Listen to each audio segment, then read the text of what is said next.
Hi అందరికీ, ఇది వచ్చేసి అయితే సండే రోజు బ్లాగ్. సండే అంటే ఇంకా మనకి సాటర్డేనే ఫుల్ హ్యాపీ అన్నమాట. ఎందుకంటే మార్నింగ్ రేపు ఏం ప్లాన్ లేకుండా హ్యాపీగా వండుకుంటాము. ఇంకా మార్నింగ్ లేసి ప్లాన్ వేసుకోవచ్చులే. ఎలా అంటే పిల్లలు ఇంటికాడనే ఉంటారు, ఆ రోజు స్కూల్ ఉండదు కాబట్టి.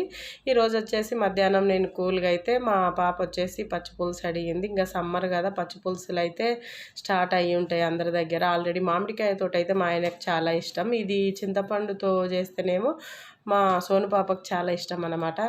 మా సోను పాప వచ్చేసి దీనికి నేమ్ వచ్చేసి ఏం పెట్టిందంటే తులసి కూర అని అంటది. ఇంకా పచ్చి పులుసు ప్రాసెస్ ఏంటంటే, నేను చింతపండు నానబెట్టుకొని గుజ్జు మొత్తం బిసుకొని ఆనియన్స్ అండ్ కారం పొడి, రాక్ సాల్ట్ వేసేసుకొని చేయితోటి బాగా పిసుక్కోవాలి. పిసుకుంటేనే టేస్ట్ అనేది మంచిగా అనిపిస్తుంది. నెక్స్ట్ వచ్చేసి ఈ పచ్చి పులుసులో నేను నువ్వుల పౌడర్ వేస్తున్నా. నువ్వులు పేస్ట్లా కొద్దిగా వాటర్ వేసేసుకొని పేస్ట్లా చేసేసుకొని పచ్చి పులుసులు అయితే వేసేసుకున్న. ఫైనల్గా మనం పోపు వేసేసుకోవాలి.